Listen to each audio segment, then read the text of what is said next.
both of these, whether it's the Chinese Communist Party or in Russia, you can't. This dwarfs what happened in the Middle East. The Middle East is a sideshow, and Israel's a sideshow to a sideshow. This is the main event. You have the two great world powers of the 21st century with histories of taking it to the max and not caring how many of their own people they lose. This is where President Trump is going to be known in history as the great peacemaker. And I can't tell people how we are closer to a war, and I mean being sucked into a war as a combatant, than at any time in the Cold War, including in the early 1980s when they were freaked out about President Reagan. And as you know, one time, I think because of a mistake, came 90 seconds away from a launch. This is more dangerous. We're on the edge of the abyss here. All right, guys, good Friday to you. What a long week. What a productive week. We've made it through. And Steve Bannon is here. Does not disappoint. That's the thing with Steve. You know he's not going to disappoint. And we're going to get into everything. We're going to get into everything. January 6th, Charlie Kirk, Candace Owens' concerns about his investigation, China, you name it. Nothing's off limits with Steve Bannon, and we're going to do it. And then, by the way, I mean, here we are still in a government shutdown, and the No Kings rally is tomorrow. I mean, I know we got to get through that so the Dems can have their talking point. They wanted everyone to get into D.C., and they didn't want to disappoint them because they all made their youth hostile accommodations. I'm sure they had a no cancellation policy. But check this out. Obviously, Steve Bannon here today. This is next week. Next week. 1 week, my friends. Get ready for this. Monday, Alan Dershowitz, John Solomon, and Jody Arrington, the Budget Committee chief next week. Victor Davis Hanson. I mean, this is going to be a crazy next week. Just carve out 6 o'clock p.m. East Coast time. It's going to be awesome every single day. Hit notification and subscription right now because you're not going to want to miss it. And by the way, I always say this. It's super, super helpful. 1, if you can join us on the premiere. 2, if you can share the link. And 3, if you're listening on the audio version, that's awesome. So Apple or Spotify, maybe you're driving or in your car or you're working out or going for a long walk. I'm not judging you. But it's always helpful, even if you're watching the video, to go to the audio. It helps you just in case something goes wrong. And trust me, you're going to want to see my rant this weekend because I'm going to talk about suppression and cancellation a little bit more. So it's a backup, but it's also helpful for us for growth to have that subscription. Don't cost you nothing. Just do that. And by the way, a big shout out to one of our great viewers. He wrote, John So Cool. I mean, that's a perfect name for this too, by the way. He wrote, I absolutely love this podcast. The host is engaging. That's me. I'm your host. The topics are fascinating. Every episode leaves me thinking differently about the world. The production quality is top notch. I bet you one of my people wrote this now. And I always look forward to new episodes. Highly recommend anyone who wants to be. I especially enjoyed the road to 270 prior to the election. We'll do more of that kind of stuff when we get closer into the midterms, obviously. So thanks for doing that. I really appreciate it. And not to be outdone, I got to read this from Orchard Keeper. I mean, these names are amazing, right? 2 awesome dudes having a fascinating conversation. Love it. Loved hearing from Senator Schmidt about the Schumer shutdown. Thanks for a great episode. I love that. Thank you for that comment because I love the idea that we can have these things and draw out more than like a 5-minute interview, what's really going on and why. So, and Senator Schmidt, so good, so good. Anyway, thank you for all of that. By the way, before I bring in Stephen Bannon to talk about all things great, I got to tell you, I love to feel like I'm on this wellness journey, but I love to snack a little. I told you about my masa chips, but I have found another great snack. These are my Vandy Crisps. These things are classic potato chips, but in the same vein that masa chips are, these are the same. I mean, this is probably the best potato chip I've ever had in my life. I'm not kidding. I love these things. I'm addicted to them, and they're as healthy as you can get out of a potato chip. No seed oils. No seed oils. It's amazing. They literally are cooked in tallow, just like everything else. It is so unbelievable. And you guys know that beef tallow is what everything used to get cooked in back in the day. And then they got cheap and went to these processed seed oils. No way. These things are unbelievable. I love them. And they do come in some other flavors as well. Like I've had the French onion one. They have like a barbecue one. But I'm telling you, hands down, no joke, best potato chip I've ever had in my life. They're crispy. They're tasty. They've got a little bit of salt in them. If you're ready to give Vandy Crisps a try, go to Vandy, V-A-D-Y, VandyCrisps.com/Sean. Use code Sean for 25% off. Trust me, if you're a snacker, this has been my afternoon go-to. Admit it, this is where I cheat a little. So I'm telling you right now, go to VandyCrisps.com/Sean. Use code Sean for 25% off. You are going to absolutely love them.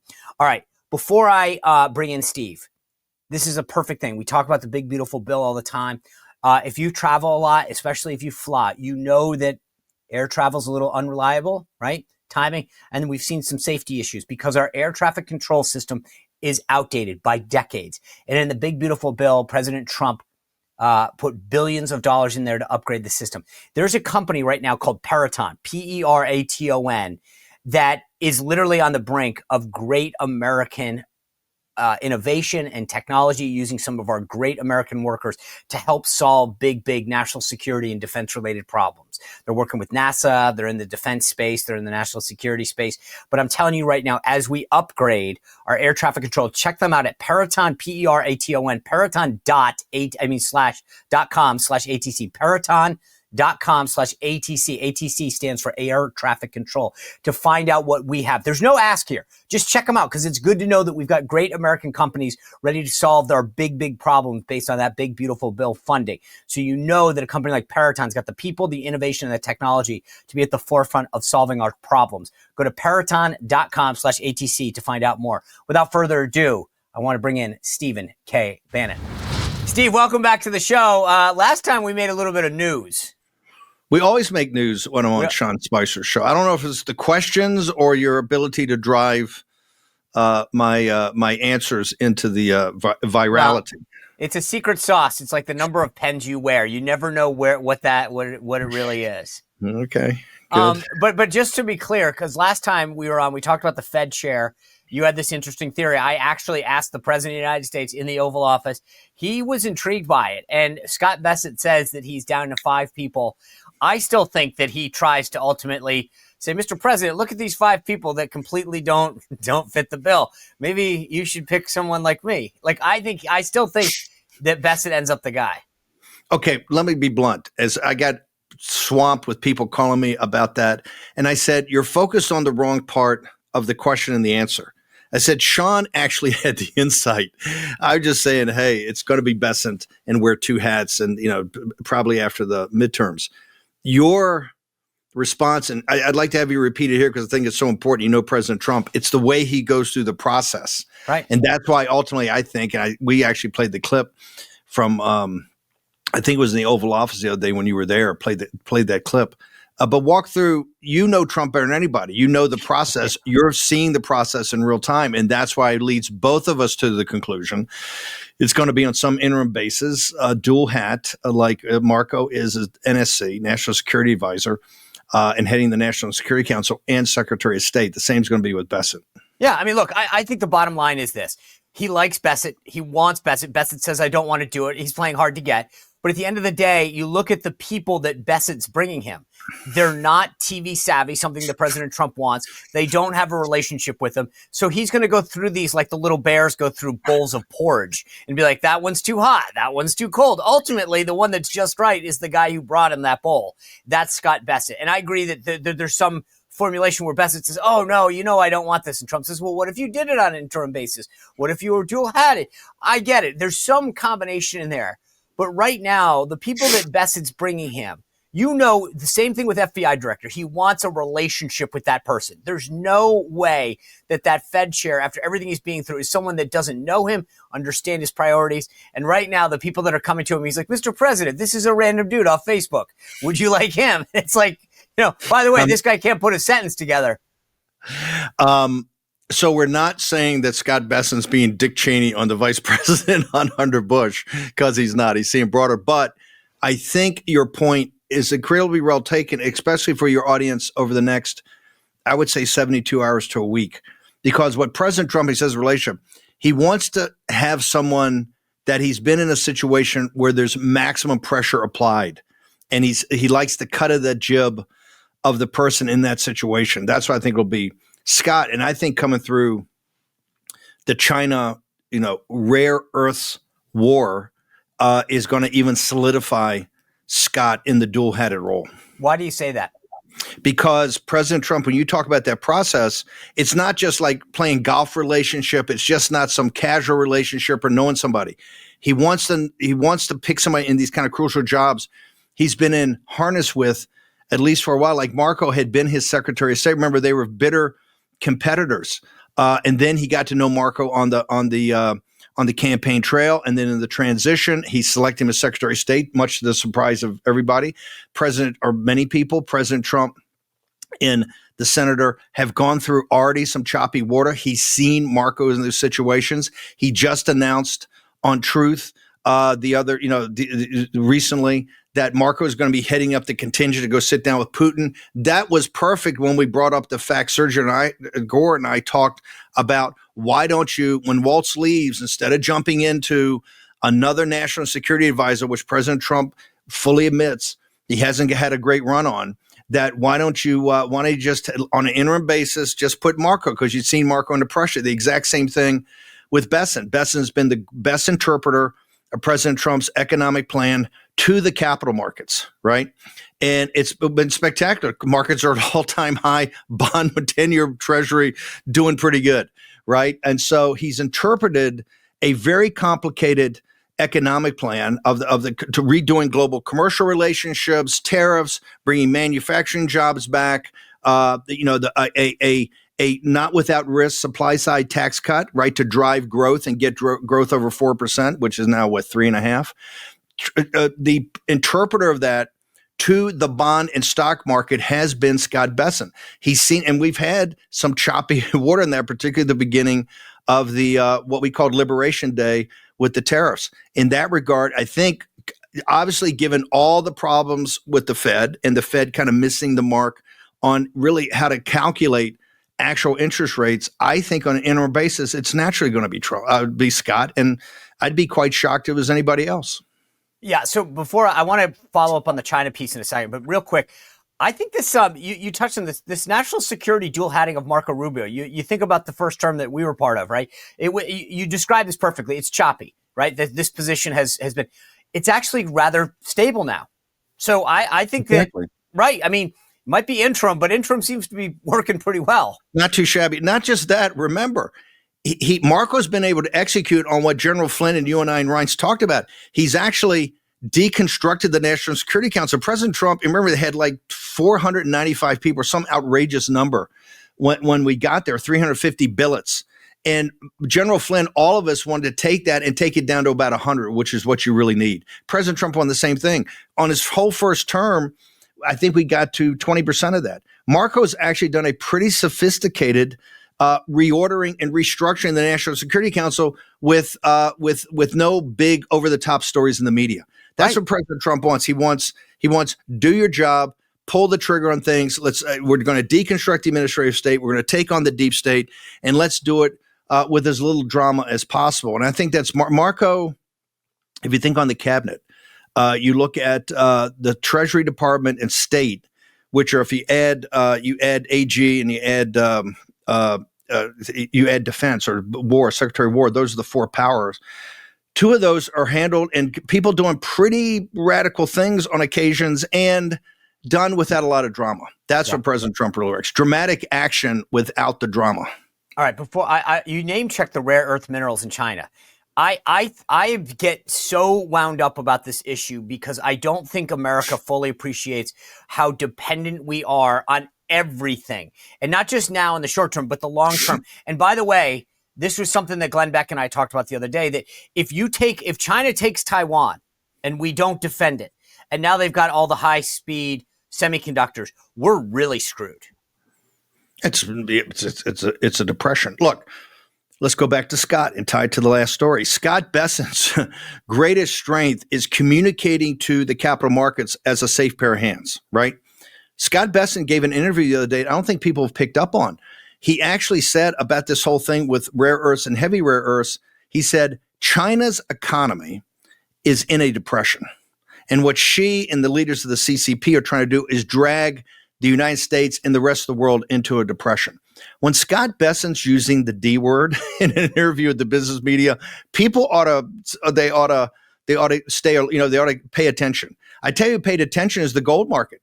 The gold market has been ripping, up 40% this year, but it's been on fire since that interview because they're sitting there going, hang on for a second. How do I look for a hedge right now during geopolitical bad times geopolitically and times of turbulence in financial markets? And so I think people, and it's shocking to me, it's just not the American people. It's corporate America.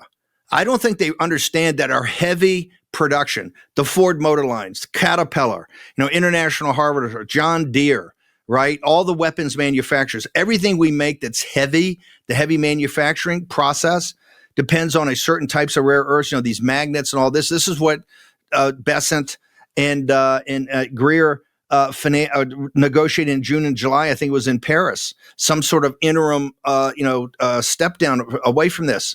But I said they're at full economic war. This is to the heart of America as a major industrial power. And this is going to take, I've been an advocate of decoupling. Bloomberg just came up with a story that what this is about is decoupling. And I got to tell people, you better pay attention to this. This is the most important story in the world. And as you know, Sean, I used to talk to you about the kinetic part of the Third World War and getting sucked into the Eurasian landmass. This now, coupled with China's economic war, really strike, almost Pearl Harbor type strike, coupled with everything that's going on about the tomahawks and offensive weapons in Ukraine, and Putin saying, I'm calling up 2 million volunteers to throw into the grinder. Folks, understand, we're in the Third World War right now. This is it's about to start. We're getting in. We're in it. This economically is far worse than the Japanese ever did to us prior to Pearl Harbor, and worse than what we did to the Japanese, even cutting them off from oil. And obviously the casualty rates over in the Ukraine are higher than it was from the invasion of Poland until Operation Barbarossa in June of 41. People got to wake up to the fact, and they're not. They're kind of wandering around and chasing all kind of marginal issues. We're in the Third World War. And the only way we win it is absolutely maniacal focus on what victory looks like and the actions that have to be taken to get us to victory. So we're going to meet with the Chinese ostensibly on the sidelines of APEC Korea. What does the president need to put on that agenda? I think he needs to put on the agenda. And by the way, I would actually move. I think that's next week. But I would send just like he's talking to Putin in advance talks, announced they're going to meet in Hungary, and he's got an interim team led by the Secretary of State, Marco. I think you ought to designate right away, do the same thing right now at the CCP. Designate Scott Bessent, have a pre-meeting, have a team go over it. And I think you got to tell them, hey, we're going to call your bluff. We are prepared to decouple. And what we mean by that, we're going to shut down the United States equity markets and the debt markets from you. No more technology transfers, no access to technology. And oh, by the way, we're canceling all 350,000 student visas immediately. I think they went up the escalatory ladder, big league. They came to what they knew was the absolute leverageable point they had in the really chokehold on American industry. I think you got to fight fire with fire, and you have to be prepared to back it up. Now, people should know the people that it's not rhino senators, and that's bad enough. They're let's back off. We're accommodations to the Chinese. They're just a peer competitor, even in the building over the Department of War. More importantly, Wall Street, the corporatists, and the oligarchs in Silicon Valley are all over Trump. That you can't do this. This is bad for business, because they're business partners with them. I think you have to show that community you're prepared to go up the escalatory ladder and decouple like tomorrow. And if you don't believe me, if you want to test Donald Trump, let's test Donald Trump. I think it's at that level. I think we're this late in the ball game, and because I think the CCP is signaling nothing but strength here, trying to project strength against President Trump. I think you only meet that with greater strength. 100%. Back at home, we're day 17. Hang on. But we say that, I'm going to ask you right now. People should understand the apparatus that President Trump inherited. 50 to 70% of that does not agree with that. Not only they don't want to take the deep state down, there's a mindset in the Department of War and in the United States Navy that they're like a peer competitor. There's a mindset of certain elements that don't believe that the Chinese Communist Party is an existential threat, and particularly an existential threat that we could go to a shooting kinetic war with at any moment in the South China Sea, Straits of Taiwan, for the defense of Taiwan.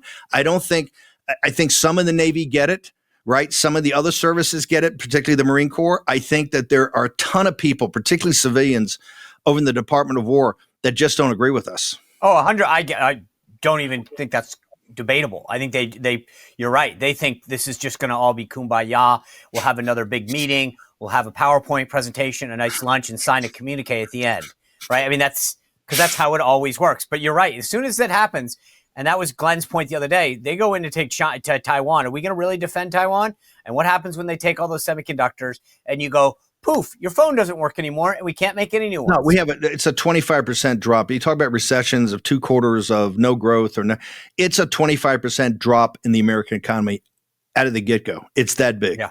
People will tell you, if you look at all the analytics that have been done, show that it's catastrophic. And the Chinese know it. And this is one of the issues President Trump's already have. We got to be aware it's only 90 miles from China, right? And they've built an entire weapons package, hypersonic, all of it, to go on total offense and to have, they practice amphibious warfare all the time. Now, they've never landed at like Tarawa and Peleliu and Saipan, but they're prepared to give up hundreds of thousands of troops to land either through paratroopers or guys going across the beach to be killed to take Taiwan. And so they're going to hit you with an unlimited amount of muscle. And President Trump's cognizant that the defense of Taiwan will not come easily. And I said this years ago with Frank Gaffney on the show, on the Committee of President Danger. We brought him on and had an analysis. The American people are not psychologically prepared. These generations are not psychologically prepared to have an entire carrier battle group at the bottom of the Straits of Taiwan and 10,000 sailors dead. And that's the kind of risk you got when you talk about defending Taiwan. Yeah. Well, let's move to another. I agree. I mean, this is but right now you got, today's Friday. President meeting with Putin, or talked to Putin yesterday, meeting with Zelensky today. What's after the big peace deal? Like, what is the Rubik's Cube to get us out of dealing with Ukraine and Russia? Is it just to tell them, you guys figure it out? Hey, Europe, it's your time. I mean, I think we passed. Unfortunately, we give them tomahawks. I think they're looking at Zelensky. Look, I'm not a fan, but he's a smart, tough character, right? They look at the 12-day war and they see what brought that to an end. Was not the B-2 bombers, as great as they were and as heroic that mission was, and what they did is unbelievable.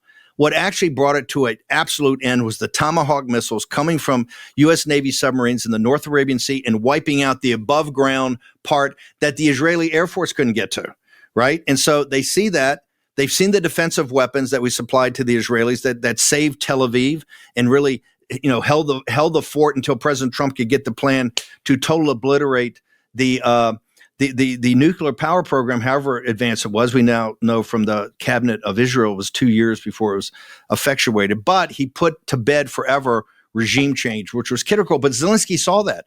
And so Zelensky's quite frankly saying, hey, you've given Putin a shot. All he's done is blown you off. Let us have the same offensive capability you gave the Israelis, right? But let us have it. Let's put it in. It's got 1,500 miles. We'll put Moscow on notice. We'll put St. Petersburg on notice. And we know from Zelensky and the guy, and from using the offensive raid they made on the drones, where they hit 1,500 miles into almost 2,000 miles into Russia and did things Curtis LeMay could never even dream of, to that part of the strategic nuclear triad, the fixed wing, where they took out, 30% of the fixed wing capability of the nuclear triad of the Soviet Union, stuff that the hardest core guys in the Cold War, as you know, inside the building would say, that's impossible. You can't do it. They did it. Now, they may have had CIA or DIA and MI6 out of Wiesbaden helping coordinate it, but they know they can deliver a punch, and they will deliver a punch. And this is why Putin said yesterday, and it was leaked to the Sun newspaper in the United Kingdom, he's prepared and is in the process of calling up 2 million new reserves to send to the meat grinder, because quite frankly, he doesn't care. If it takes 2 million, if it takes 3 million, it's the Russian army. It's the way they roll, right? And now I think we understand that with 1.8 million casualties on the Ukrainian side, as President Trump told us, 1 million to 1.5 million on the Russian side, you're now at 2.5 or 3 million casualties. The place looks worse than Gaza, if you can imagine that. We're deep into this kinetic war in 3 years, and it's only going to get worse. I think you need an intervention from President Trump with hey, and that's why I think this announcement yesterday on the eve of the Zelensky meeting to say, I got a dual process going. I've got Marco over there meeting with you, and we already have it on the books. We haven't picked a date yet, but we're going to meet in Budapest, and we're going to figure this thing out. And folks got to understand, Zelensky is not making a crazy ask, and I'm the biggest anti-Zelensky out there. But he's saying, if you want to bring Russia to the table, give me some offensive weapons and let me hit inside. The Russians are saying, if you do that, that is basically NATO coming after us and the United States becoming an offensive combatant, no matter if they pull the trigger or not. And we're prepared. I'm sending $2 million at the beginning, but I'm prepared to up the ante more. Both of these, whether it's the Chinese Communist Party or in Russia, you can't. This dwarfs what happened in the Middle East. The Middle East is a sideshow, and Israel's a sideshow to a sideshow. This is the main event. You have the two great world powers of the 21st century with histories of taking it to the max and not caring how many of their own people they lose. This is where President Trump is going to be known in history as the great peacemaker. And I can't tell people how we're on that. We are closer to a war, and I mean being sucked into a war as a combatant, than at any time in the Cold War, including in the early 1980s when they were freaked out about President Reagan. And as you know, one time I think because of a mistake came 90 seconds away from a launch. This is more dangerous. We're on the edge of the abyss here. Okay, so let's just play this out for a second. Zelensky says, Mr. President, I need the tomahawks. If Trump gives them to him and they use them, that scenario plays out. So you give them to him knowing what you're potentially about to engage in. You give him to, if you give Zelensky tomahawk weapons, in Moscow's vision, you are now an active combatant on this. And hey guys, love you. I like you personally, President Trump, but game on. And if that guy lights off one inside of Mother Russia, let's get it on. And I'm not saying Russia even has the offensive military capabilities. It is pretty pathetic that 3 years into this war, they haven't taken Odessa, right? They haven't taken Kiev. They really haven't taken a whole lot of new territory. And it's been a grind, but they're prepared to grind it out. And here's the thing. We don't have allies in this. From all the happy talk we got from our allies, 6 weeks ago, 7 weeks ago in the Oval Office, as I said at the time, none of them have the money. None of them have the troops. None of them have the weapons. And most importantly, they don't have the political will. The people back home have no earthly idea what's really required when they start talking about security guarantees and money. And every one of them since then, the French government fell. Starmer's on his last leg at 11%. Maloney is getting hammered. The Germans are saying, hey, we sent a brigade to Lithuania. We're kind of out. They've all scattered. This is really President Trump. And so that's why I don't think he goes up the escalatory ladder to actually give it to him, particularly when he just had a meaningful phone call or telephonic meeting with Putin. I think that he works out a couple of situations, but I don't think Zelensky leaves totally empty-handed. I think there is hey, put a pin in it. Let me deal with this guy one-on-one. I think we can get somewhere, but I think he lets the world know, and I think he lets Putin know. If we can't reach some accommodation, because President Trump is about stopping the killing. He wanted to stop the slaughter. He's outraged what happened on October 7th. He's further outraged at what's happening in Gaza for death. It was Trump that said 60,000 the other day, not Sean Spicer or Bannon or some left-wing site. It was the President of the United States that said 60,000 dead in Gaza. You have to assume he's got pretty good intelligence. His number one thing is to put the guns down and let's talk. Let's talk about economic development. Let's talk about jobs. Let's talk about growth. Let's talk about rebuilding. This is why in this moment in history, if we didn't have Trump, we'd be totally screwed. I mean, all the wars happened after Biden stole the election. And I'm telling you, it would just gotten worse. So this weekend is a weekend to pray and to pray for our country and to pray for our commander in chief. Agreed. I want to bring it back home for a second. We are seeing more and more videos and getting more and more intelligence about January 6th, the narrative that was perpetrated by the media and the left, right? And so we are now getting sources that say, there's 300 FBI operatives embedded in the crowd, right? But now there's a video of one of them breaking into the Capitol and blaming it on somebody else, okay? So we know that now, right? And obviously nothing happened. And then General Flynn, you mentioned him a minute ago, he forwarded a tweet that Andy No put out that says New York City Antifa member Talia Jane Ben Ora was at January 6th in a MAGA costume and never charged with any crime. I don't even know where to start with this, but let me just say this. Are we going to, why? All of these things seem to bubble up and then just go poof into the abyss. I think this is different, and here's why. One of the tells I think people ought to focus on is Allison Steinberg from Lindell TV just asked Nancy Pelosi a question yesterday about J6 and the National Guard, which is very confusing. There's a lot of information out there. She jumps around and screams at her, "You're a liar, right, shut up. Lost it. Lost it. Why? They understand that in the House, there is an investigation going on. Now, I think yesterday's stories that tied together what Gabe Kaminsky had done over Free Press with Brian Schwartz at the Wall Street Journal, talking about Scott Bessent getting operationally up now on the money laundering and terror financing operations side of Treasury to go after all the NGOs related to Antifa and other left-wing organizations. At the same time, concomitantly, IRS is teeing up the exact same group. So it's a pincer move. They now realize this is just not some congressman having some hearings, that the apparatus itself is now getting serious about going after these groups as terror financing groups, quite frankly. I do believe I do know that inside the apparatus, Justice Department, FBI, there's a very serious investigation. Dan Bongino and Kash, remember the big reveal about the FBI, came up to a whistleblower. They had hidden the records from the deputy director and from the director of the FBI, right?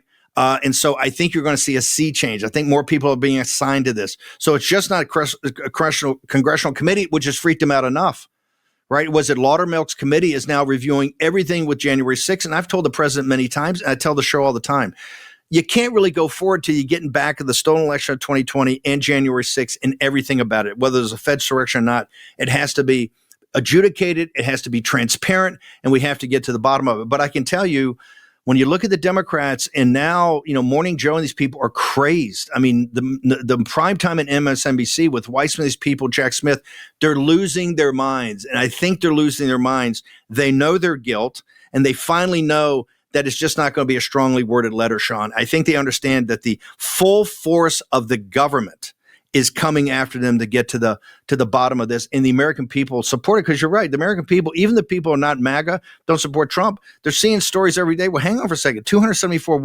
I thought Chris Wray, the FBI guy, didn't he tell us it was nobody? So every day there's other information, kind of like Watergate. And I think this is going to intensify. I mean, really intensify. You mentioned Jack Smith. The president was asked about him the other day in the Oval Office. And there's a lot of these guys that did bad stuff. Clapper, Comey, Brennan, Bolton. And there's a lot of question about who's next on the sort of the list. If you had to put that list together for the president, say, here are the bad guys that are really, that should be looked at for potentially doing bad things.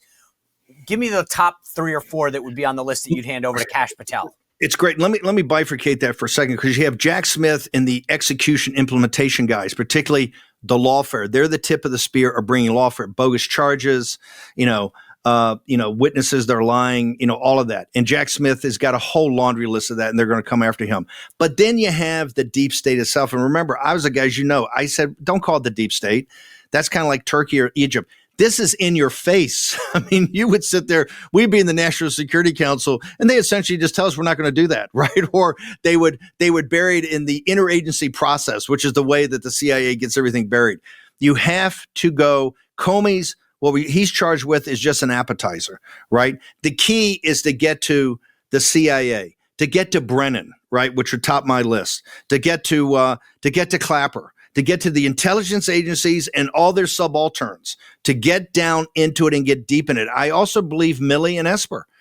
Look, when they asked Milley, why was you insubordinate to Trump? Why did you talk to the Chinese? All these things he's charged you with, you've never come back and say you didn't do it, but why did you do it? And they asked it on the deck of the USS Constitution. I think it was Margaret Brennan or Nora O'Donnell when they did a 60 Minutes, his exit interview on the deck of the most revered naval vessel probably in the history of the Navy. And he sat there and kind of paused and he says, well, he didn't support the post-war international rules-based order. And I'm sitting there going, really? Is that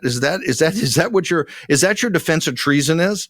So you have to go to the heart of the beast, and the guys that are the most significant and came up through the ranks and had whole cadres of guys around them and know where the system is and take this thing out in root and branch. That has to be the priority. Bolton is actually in this regard probably more important than Jack Smith. Don't think Jack Smith's not, but he's kind of at, they deliver it to him and then he commits all his crimes and trying to put Trump in jail. He's clearly a bad guy. But I would say in my list, Jack Smith would make the top 10. I got Brennan, I got the whole CIA, all those operatives. I got the FBI, McCabe, all these guys. And McCabe got it. Remember, McCabe went on CNN and said, this is the time around when President Trump won the election. Then I think it was on Aaron Burnett. And she says, well, are you worried? You and your family worried? He says, yes, there's conversations going on behind the scenes of which many people are talking about leaving the country. And I'm sitting there going, yo, dude, if you love your country and you're innocent, why are you leaving and not fighting? So it tells you all the tells from those guys, Weissman and that entire crowd is one of total fear. So FBI, DOJ, CIA, different departments of the DNI, over the Department of War too. You got to get to that, and that's a cancer that's metastasizing. And if we don't do it now, it's going to outlive Pete Hegseth. It's going to outlive Kristi Noem. It's going to outlive Pam Bondi and the team. It's going to outlive Kash. You got to get to that, and that's got to be a priority. And here's the last thing I said at Charlie's Student Action Summit in July when I went through that this was our priority. The most important thing about this, one of the most important things, when we go after that beast and really start to go prosecutorial, hardcore, you're either with us or you're against us. And you're going to see a lot of people that wear the Republican label and draft off Trump voters and Trump voters' money that are going to sit there and do everything to chop block you. Oh, we can't do this. This is too outrageous. So it's going to be a great unmasking. And I think it's very important to get on with it now because I think we are burning daylight. That's the thing. I think a lot of these guys, big picture, are just trying to tread water. They're basically like, let's kind of outlast 100%. Trump because we can go back to being traditional Republicans and not have to worry about this. No, Sean, you know this. They think that Trump is a summer storm. He's a violent storm. He maybe even have tornadic activity, but it's going to pass. And all they have to do, and look, there's people in the White House staff like this.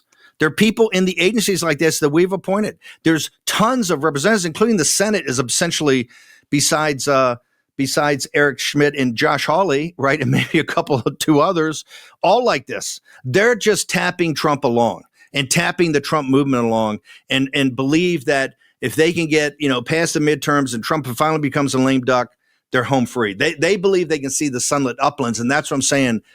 Jack Smith's important, but going after the beast, the heart of the beast is very important because we're going to identify those people right now who are prepared to try to work with the opposition to stop us. I just wrote that down. Trump is a summer storm. I have a feeling that's you mentioned Charlie, and we talked about the FBI. So this kind of made me start to combine these two. Candace Owens has been out there saying that she's the only one fighting to discover the truth and trying to poke some holes in this official story that she says has a problem. She says that the letter to the furry boyfriend that was sent by the shooter was fake. She says that the FBI is trying to sell a narrative. She said that Tyler Robinson showing up at Dairy Queen just after Asher's makes it look like he wasn't ever stepping foot on campus, that the gun is in question. What do you think of these allegations? I don't believe anything about the official narrative they're putting out there until we see evidence of exactly what went on. And Candace, I think, is much more right about some of the things she's pointing out. Meanwhile, remember, she's not have access to the investigation. I'll say this, in the War Room Posse, I don't think that there's a viewer of our show, and I mean one, that believes the official narrative right now.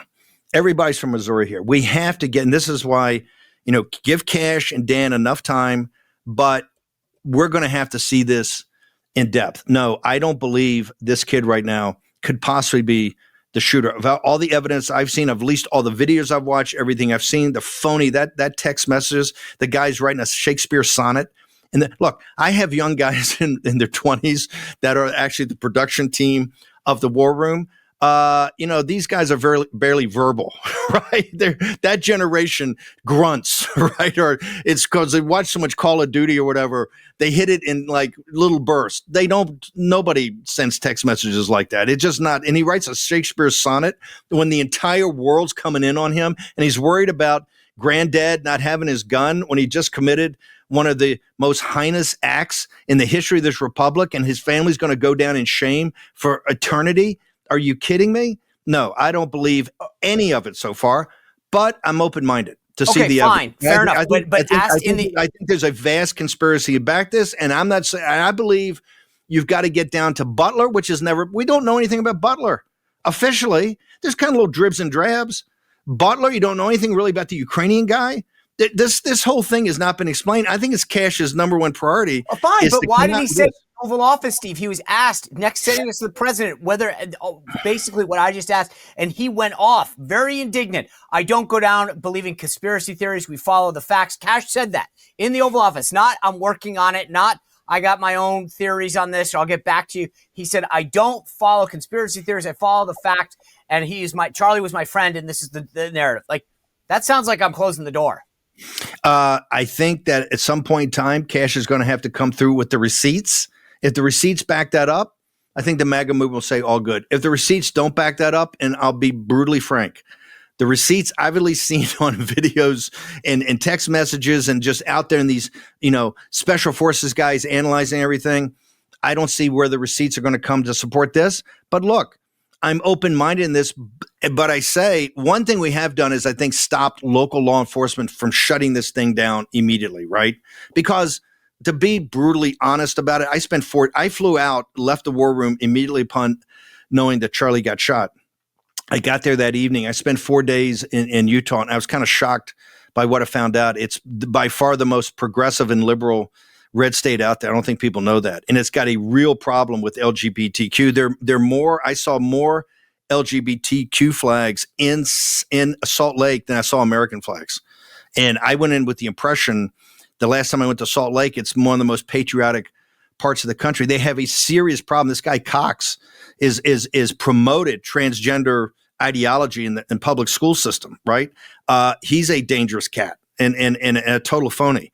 That we already know some of these radical tranny groups like Armed Queers of Salt Lake are part of the reason that we're now investigating the Antifa, because they're Antifa affiliate, as violent terrorist groups. I think they've been named NVEs, nihilistic violent extremists, by the FBI already.